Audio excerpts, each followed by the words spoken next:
গতকাল রাতে ঘুমানোর আগে এত টেনশন হচ্ছিল আর এত ভয়ে ছিলাম, শুধু মনে হচ্ছিল যে আরেকটা সকাল কি পাবো। সকালে সুস্থভাবে যখন ঘুম থেকে উঠলাম মনে হলো সৃষ্টিকর্তা কত মহান, লাখ লাখ কোটি কোটি শুকরিয়া। আসলে আমাদের জীবনের প্রতিটা সকালই এক একটা আশীর্বাদ। রাতে ঘুমাতে যাওয়ার সময় আমরা কিন্তু কেউই জানি না যে সকালে সুস্থভাবে ঘুম থেকে জেগে উঠবো কিনা। যাই হোক, জীবন আসলে সব সময় অনিশ্চিত, কিন্তু এই অনিশ্চিত জীবনের মধ্যে আমরা সুস্থ সুন্দরভাবে বেঁচে থাকার স্বপ্ন দেখি সবাই। গত শুক্রবারে এত ভয়াবহ একটা ভূমিকম্প হবার পরে মোটামুটি সবাই আমরা বেশ আতঙ্কে আছি। আর ভূমিকম্প এমন এক প্রাকৃতিক দুর্যোগ যেটার আসলে কোনো পূর্বাভাস পাওয়া যায় না। সত্যি কথা বলতে কি, জীবনের তাগিদে সবকিছুই করছি, খাচ্ছি, ঘুমাচ্ছি, রান্না করছি, অফিস করছি, ভিডিও বানাচ্ছি, কিন্তু মনের ভিতর কেমন যেন একটা চাপা অশান্তি কাজ করছে। সারাক্ষণ চারদিকে শুধু ভূমিকম্পের আতঙ্ক। বিশ্বাস করতেই কষ্ট হয় যে আমাদের এই ছোট্ট গরিব একটা দেশ কি এত ভয়াবহ প্রাকৃতিক দুর্যোগের সম্মুখীন হবে। সত্যি এই ভূমিকম্পের এত এত নিউজ দেখতে না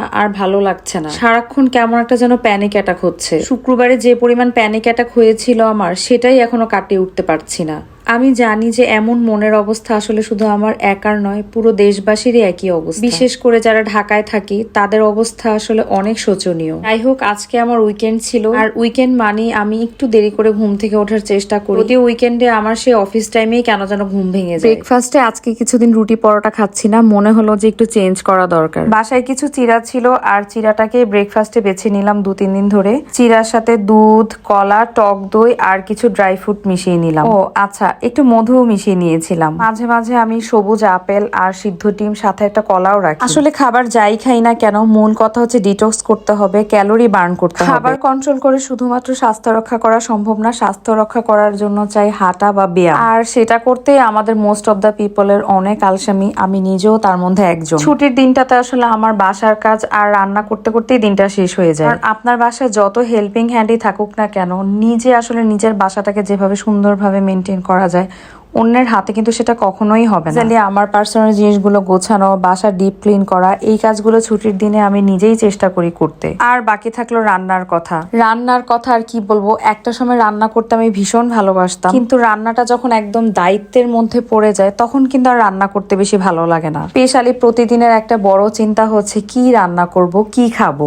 আর একদিন রান্না করে 7 দিন খাবো, এটা আসলে আমার দ্বারা হবেই না। কারণ যে কোনো তরকারি 2 দিন গেলেই সেটা রিয়েলি খেতে আর ভালো লাগে। সময় আসলে সবকিছুর সমাধান করে দেয়। যে আমাদের ছেলেটা এক সময় ওর কাছ থেকে লুকিয়ে বা ও যেন না দেখে সেভাবে আমরা অফিসে যেতাম, আর এই যে দেখুন এখন কিন্তু ওকে দেখিয়ে আমরা অফিসে যেতে পারি। খুব সুন্দরভাবে এখন আমাদেরকে বাই বাই দেয়, প্লাস আদর করে দেয়। আমি এটা আসলে শুরুতেই জানতাম যে বাচ্চাদের কাছ থেকে আসলে লুকিয়ে কোনো কিছু না করে শুরুতেই ওদেরকে দেখিয়ে করা ভালো, কিন্তু প্রথম এটা আমি একদমই পারতাম না। কারণ আমি চলে যাবার পর যে ও অনেক কান্না করতো, সেটা আমি একদম সহ্য করতে পারতাম না। ছুটির দিনে আমি একটা জিনিস খুব এনজয় করি, সেটা হচ্ছে নিজের হাতে বানানো 1 কাপ চা। সেই চাটা আমি বানিয়ে চলে যাই সরাসরি বারান্দায়, আর বারান্দায় বসে বসে যে চা খাওয়া, এই সময়টা আমার অনেক উপভোগের। আর চা খেতে খেতে আজকে ভাবছিলাম, ও মা, বছরটা তো প্রায় শেষ, বছর শেষ হয়ে যাবে, এটা ভাবলে কেন যেন আমার ভীষণ কষ্ট হয়। জীবন থেকে সময়টা যে কিভাবে চলে যায় মাঝে মাঝে টেরই পাই না। সময় অনেক মূল্যবান, অনেক দামি, কিন্তু সবাই আমরা সময়টাকে